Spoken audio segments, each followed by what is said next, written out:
The Radio Memories Network is brought to you in part by Liberated Syndication, podcast publishing made easy, libsyn.com. That's LIBSYN.com. Continuing America's love affair with comedy and those lovable characters that made us laugh. We now go back to the early days of radio comedy and our imaginations with our featured comedy presentation. The Johnson Wax Program with Fibber McGee and Molly.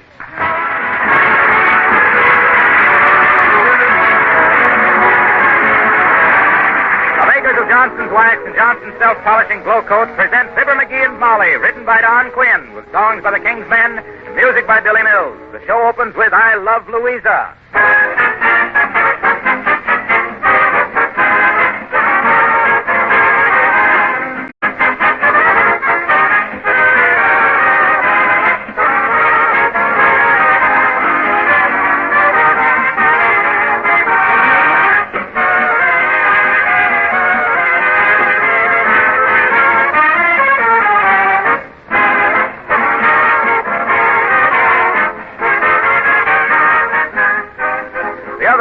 Talking with a man who had just had the floors at his house completely refinished. In fact, he had just paid the bill. This time, we're going to take care of our floors, he told me. We're taking your advice about protecting them regularly with Johnson's Wax. Well, that's advice I give very freely on this program, and you're all welcome to accept it and save yourself expensive refinishing charges. It's really remarkable how much punishment floors will stand when they're given an occasional coat of genuine Johnson's Wax. Besides the money-saving protection, Johnson's Wax offers two other major advantages. First, the glowing beauty it gives to all floors, furniture, and woodwork. And second, the way it saves you work all during the year. Be sure, however, that you get the original and genuine Johnson's Wax, available in paste, liquid, or cream wax form.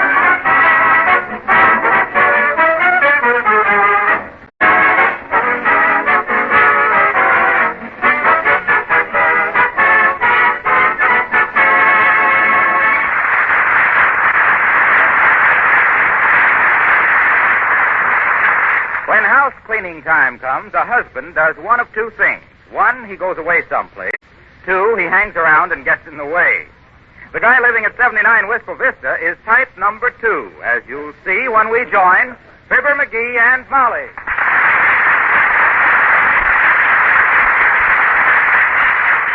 Now, McGee, if you're not going to be any more help than this, I wish you'd take the afternoon off.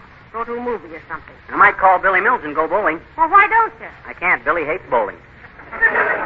Well, why don't you go down to the cigar store? You and the other hangers-on down there haven't settled the world situation for a long time. Those mugs don't know what it's all about. They're too fast to fight and too wise to know anything and too dumb to catch on when I try to explain things to them. You being the authority, I suppose. Why not? I read the papers and study military tactics. All them zips do is stand around moaning about their tires. Say, this tire shortage is certainly going to put the country back on its feet again. I don't care. I like to walk. Remember last summer, Molly, when I was always planning to pack a lunch and get up early on some Sunday morning and take a long hike out into the country? Well, I remember you planning it, but you never went. Well, I hate to go away and miss reading the Sunday paper. Well, you could have taken the Sunday paper with you. Oh, yeah? I know a guy that carried a Sunday paper 2 miles once. He's been bow-legged ever since. Well, now, if you're not going to help me with this house cleaning, I wish you'd go out someplace. Okay. But now, listen. Comb your hair first. I just did. What'd you part it with, a corkscrew?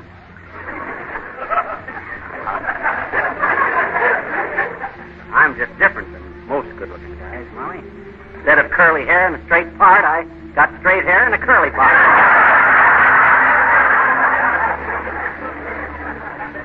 No kidding, Molly. I don't... Oh. What's the matter?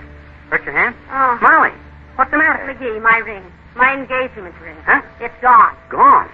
Oh, my God. Hey, maybe you took it off to wash your hands. I never take it off. Oh, dear. My beautiful engagement ring. It'll break my heart if I lose that now. Well, where did you see it last? Right here on my left hand. Oh, dear, if I only... No, I mean, where were you? I had it this morning, and I haven't been out of the house. Now, let me see. First, I built a fire here in the fireplace. Well, maybe you dropped it in the fireplace. Oh, heavenly days. Scrape the ashes all out and sift them, McGee. I look upstairs, and then you get the vacuum cleaner, and we'll...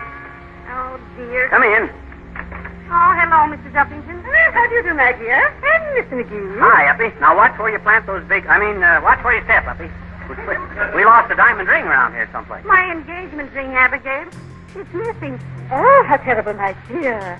And it was such a dainty little diamond, too. Well, I tell you, it isn't the ring so much as it is the sentiment, Abigail. I remember the night McGee gave it to me, just like it was yesterday. There he was, kneeling in front of the... Oh, never mind that. Uppy ain't interested in how... Oh, but I am, Mr. McGee. Oh, it's simply too romantic. Tell me, my dear, after he put the ring on your finger, did he kiss your hand? Oh, sure. I think he was going to, Abigail, but before he had a chance, my father came in with a glass of elderberry wine for each of us and said, "Congratulations, children." Grand old man, too, your father. Must have waited outside that door for 2 hours and never spilled a drop.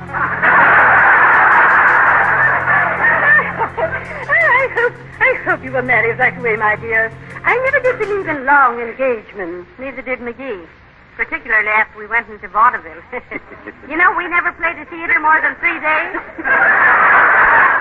Oh, good heavens. Were you in the theater? Oh, why, you. Oh, how utterly fascinating. I was an actress once, myself. Oh, Uppy. I remember you. Didn't you used to have an iron jaw act? Swinging on a rope by your teeth and waving a little American flag? Now, please, Mr. McGee, I was never in vaudeville. I played only Shakespearean roles. Juliet, you know. Oh, we played Joliet, too. Sure, Joliet, and then we went to Kankakee and Decatur. No. Not Joliet. Juliet, my dear. Oh, what fun. My leading man fell in love with me. Poor dear T. Jarvis. T. Jarvis? Yes. Yes, his name was John T. Jarvis. But I always called him T. Jarvis. That was cute. Well, whatever happened to...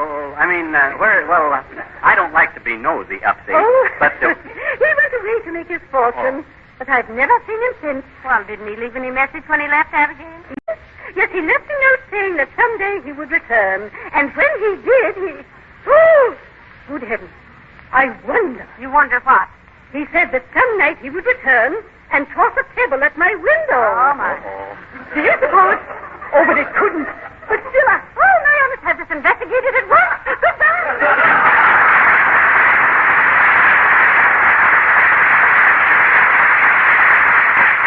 Well, if it was him that came back and threw a rock through her window, that lets you out, McGee. It lets me out of more than that. What do you mean? I mean this diamond ring of yours. I've been afraid. I am afraid. Maybe I walked in my sleep again and... are you sure you had it on this morning? Yes, I am. Well, that's a load off my mind. I was afraid I'd got up in the night, swiped your rock, and heaved it through somebody's window. Well, come on, let's sift the ashes. Get the vacuum cleaner, Molly. We'll get this house to going over like it never has. Here, take my coat.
so dirty? I've been looking for your diamond ring. I sifted all the ashes out of the fireplace and dumped them in the alley, a grain at a time. Boy, that stuff sure makes you cough. Well, why didn't you tie a handkerchief over your nose? I did, and then I had to breathe through my mouth. And that's what made me cough. But your ring wasn't there. Well, I tell you, it's around someplace. Nothing is really lost till you quit looking for it, you know. Is that true? Certainly. Why? And I lost a couple of kneecaps. Since I started putting on weight, I've quit looking for them. Oh, boy, am I tired. Well, I certainly appreciate your help, dearie. Now, listen, you take it easy and let me finish the house cleaning. I'll find my ring somewhere. No, sir. I'm going to turn this house upside down and shake it if I have to. Hand me that carpet sweeper. All right, darling. Here. And keep a sharp eye out in the corners along the baseboard. Yeah. Heavenly days, my left hand feels positively indecent without that ring on it. I know how you feel, Molly. I lost my wristwatch once. And every time anybody'd look at my naked wrist, I'd blush clear up to my elbow. Listen, dearie, be sure to look under the edges of the rugs, won't Don't worry. Old Eagle Eye McGee is on the job a little bit. Oh, I wonder who that could be. you? Look out the window. Huh? Is there an armored delivery truck out there? No. Well, then it can't be the grocer man with my 2 pounds of sugar. Come in. Good day, Mrs. McGee. Hello, McGee. Oh, hi, Latrivia. What you all bundled up in the fur cap and mittens for? I regret to say that I neglected my business affairs today and yielded to the temptation to go out with a small party of friends. Oh.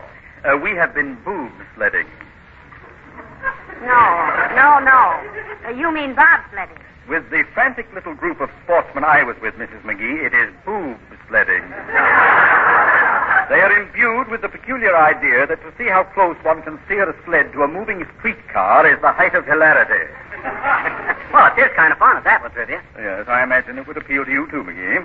You're the type that rocks rowboats and wears ladies' hats at parties. Why, he does not. He always wears a lampshade. Get a much bigger laugh with a lampshade, Latrivia. That kills him. Thank you. I shall try to remember that the next time. But am I intruding? Were you cleaning house, Mrs. McGee? Well, yes.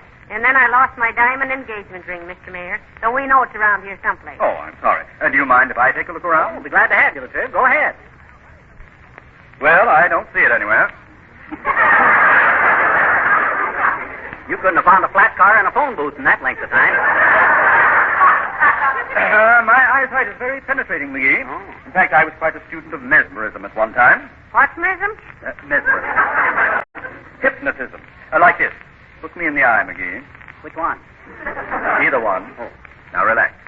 You are slowly coming under my dominance. You have no will of your own. I've been telling him that for years, and I know. McGee. All right, McGee.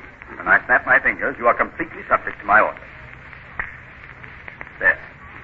You see, Mrs. McGee? His mind is a blank.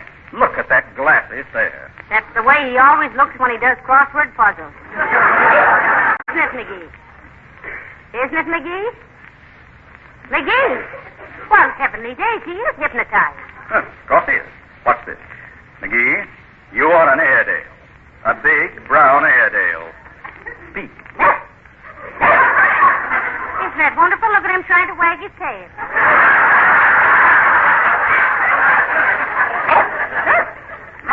No. Get down. Stop jumping up on me. Down, doggy, down. He bit me in the leg. Let me out of here. Well, aren't you going down hypnotizing first? Oh, he'll come out of it shortly. I don't want to see him. Get away from me. You brute.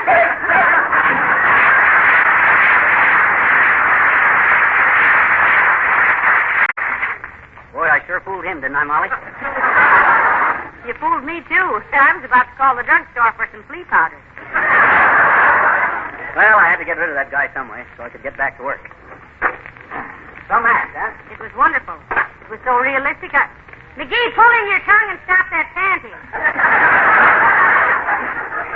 I can't help it. I'm tired. This carpet sweeper works awful hard. Well, use the vacuum. Okay, plug in the cord, will you? All right. Thanks. What's the matter now? Motor won't start. McGee, have you been tinkering with it? Why should I tinker with the vacuum cleaner motor? I don't know, but have you? That's a silly question to think that I... McGee, have you? Oh, you mean with the vacuum cleaner motor? Yeah, come to think of it, I have. I took it apart to fix it. Well, couldn't you get her back together again, right? Ordinarily I could, but I took it apart on my workbench down in the basement, and I already had the lawnmower apart, and I didn't know which part went back in which. That's lovely. Well, I'm glad you didn't have my sewing machine down there, too.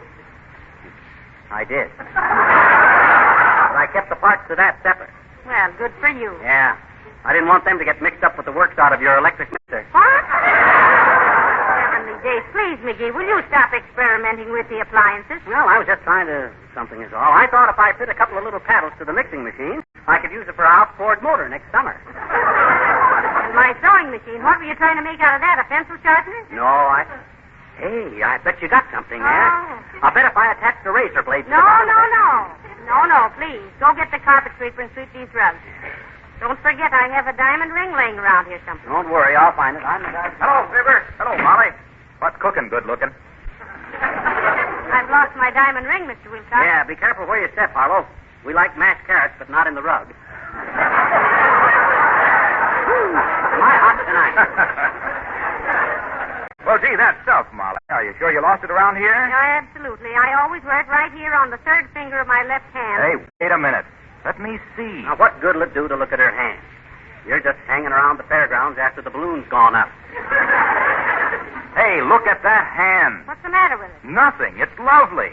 Why, it's hands like yours that make the best possible advertising for Johnson's self-polishing glow coat. Oh, my. And glow coat is a beauty treatment for your linoleum, too. Oh, I have 20-minute floor facial. Pour out little glow coat, spread it around, and presto, in 20 minutes or less, it sparkles with pride and joy.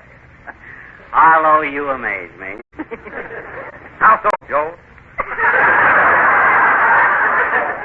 Why do you keep up your enthusiasm? For 7 years now and more, you've been whooping and hollering about Johnson's glow coat. Don't you ever let down? What do you mean, let down? After only 7 years? Do you realize how many hundreds of years, BG? before glow coat? How many hundreds of weary years women spent trying to keep their homes clean and bright with bunches of grass and crude brooms and dirty scrub brushes? The aches and pains and toil and... Oh, you wouldn't understand. Well, I hope you find your diamond, Molly. Thanks, Mr. Wilcox.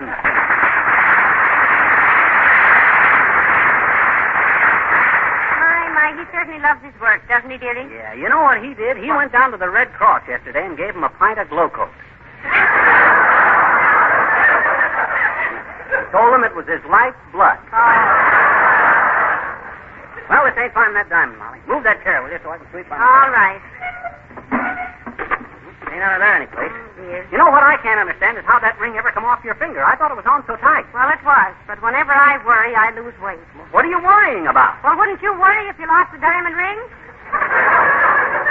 Yeah, I guess I would at that. Oh, well, I'm better keep playing until I find it. Hello there, kids. Just stopped in to say goodbye. Why, Mr. Oldtimer, where are you going? Joining the Navy, daughter. I'm an old salt full of the old pepper. 8 barrels and all's well. What? Believe the wheel, the lifebuoy, and look out. Lay up the topside, all the ship's company. Sailing over the bounding main. Many a stormy wind shall blow. Hey. Wait a minute, old-timer. Hey? They won't take you in the Navy. You're too old. You'd lay an awful egg in a crow's nest. Yes, that's so. Well, by John Paul Jones, Johnny, I got my mind made up to join the Navy, and I'm going to do it. I already told my girl. Oh. I says, chicken, I says, get off my arm and make way for an eagle. I says, But now look, Mr. Oldtimer, you're way over the age limit. You can't get in if they won't take you. then I'll stow away, daughter. I'll send you a snapshot of me on a destroyer. You ever get seasick, old-timer? Oh, good gravy, Johnny. Why'd you have to mention that? Oh, that spoils everything. And I know I'd look cute in a sailor suit, too. I bet you would, too. Indeed you would. It's the navy blue that makes sailors like you, and it's sailors like you that make the navy blue. That's pretty good, daughter, but that ain't the way I hear it. The way I hear it, one fellow says, telephone says, you know what the Germans are going to do next in Russia? No, says telephone. Well, what's the answer? Daughter, there's a feller with a little Charlie Chaplin mustache that'd like to know that, too.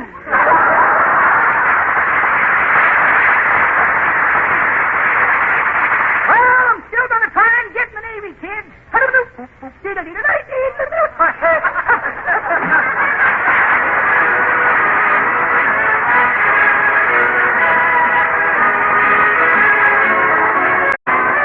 King's Men sing The White Cliffs of Dover. I'll never forget the people I met braving those angry skies. I remember well as the shadows fell, the light of hope in their eyes.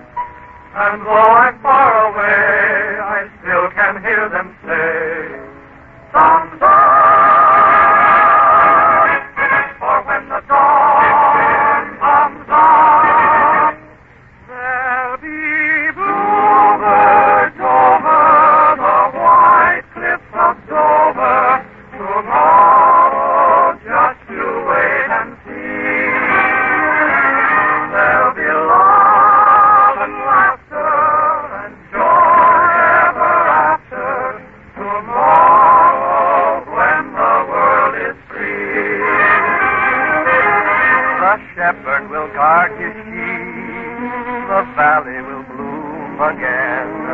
And Johnny will go to sleep in his own little room again. There'll be bluebirds over the white cliffs of Dover. Tomorrow, when the world is free. The stars will be bright and clear. The sky will be blue again. And no one will ever fear. And dreams will come true again. There'll be bluebirds over the white cliffs of Dover. Tomorrow, just you wait and see.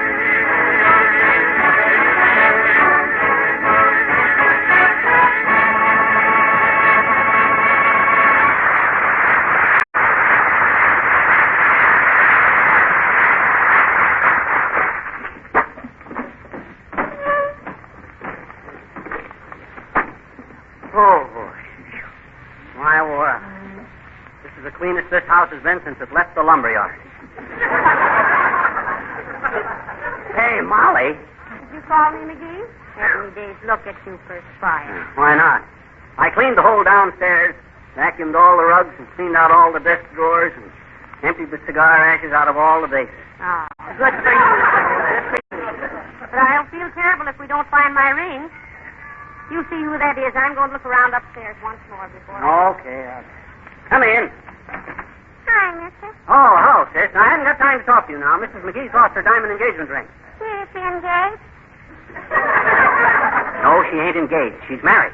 Why hasn't she got a wedding ring, She has got a wedding ring. She's also got an engagement ring. I thought she lost it. She did. Then she hasn't got it, I know she hasn't got it, but she had it and she lost it. Where? Look, sis, if we knew where she lost it, we'd go there and find it, wouldn't we? Maybe she swallowed it. I swallowed a nickel once. You did? Huh? I says you did? Did what? You swallowed a nickel. I know it. Look, sis, I'm busy. Go on home now and leave me in peace. Come back in the spring and we'll chase butterflies together or something. Go on now, beat it. Okay, mister. The spring won't be here for 6 weeks more. Who said so? Well, gee, the groghound saw his shadow yesterday. Groghound. You mean Uncle Dennis? No.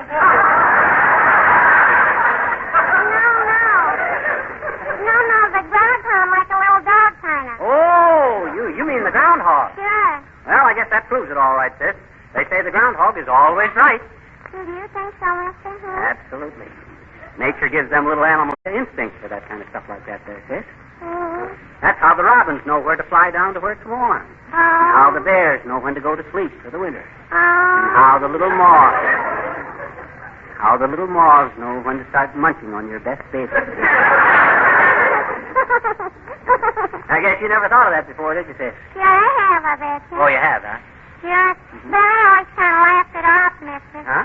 Because anybody with the brain of a bumblebee knows that a groundhog is just a stupid little quadruped that wouldn't know February 2nd from National Apple Weekend. Highly a proper source for intelligent meteorological forecasting. So long, Lunkhead.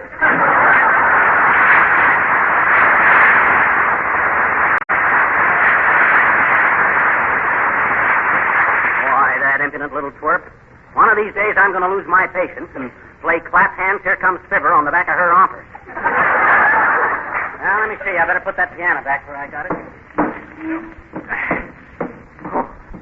Boy, am I wore to enough. I got more creaks in the cricket and more pains in the greenhouse. My back is still... I'm almost ready to give up. And you know, it just breaks my heart. Well, for goodness sakes, how nice everything looks to me. Boy, it ought to look nice. I've lost 7 pounds in weight, 2 inches in height, and a lot of interest in life. Well, now you just sit down and rest, dearie. You've really worked hard today, and I appreciate it. Yeah, what good does it do? With your ring still missing? Well, I'll be... Look! What's that? What's what? What are you staring at? Your hand. Hey, your finger.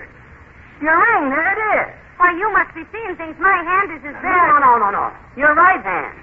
You got your ring on the other hand. Well, Oh, McGee, thank you, darling. Thank you for finding. What do you mean, finding it? You had it all the time? Well, if I'm not the worst... Now I remember. I put it on the other hand this morning to remind me of something. Remind you of what? Never mind. It seems so silly now. Huh. Well, I want to know. I got a right to know. And I can keep from collapsing just long enough for you to tell me. This is so ridiculous. Well, why did you put the ring on the other hand? Well, it was to remind me to ask you to help me with the house cleaning today.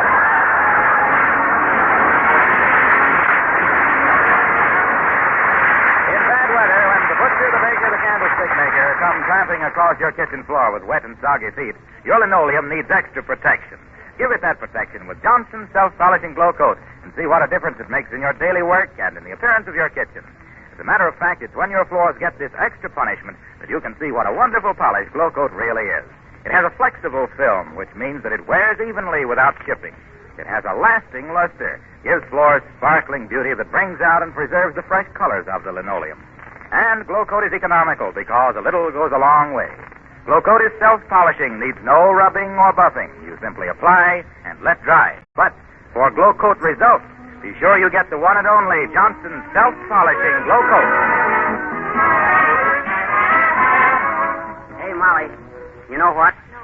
I made up my mind I'm going to quit joking about not using our car so much. You know, this is a serious business. I think our support of these wartime restrictions ought to be absolutely, Ireland. Yeah. Good night. Good night, Ireland.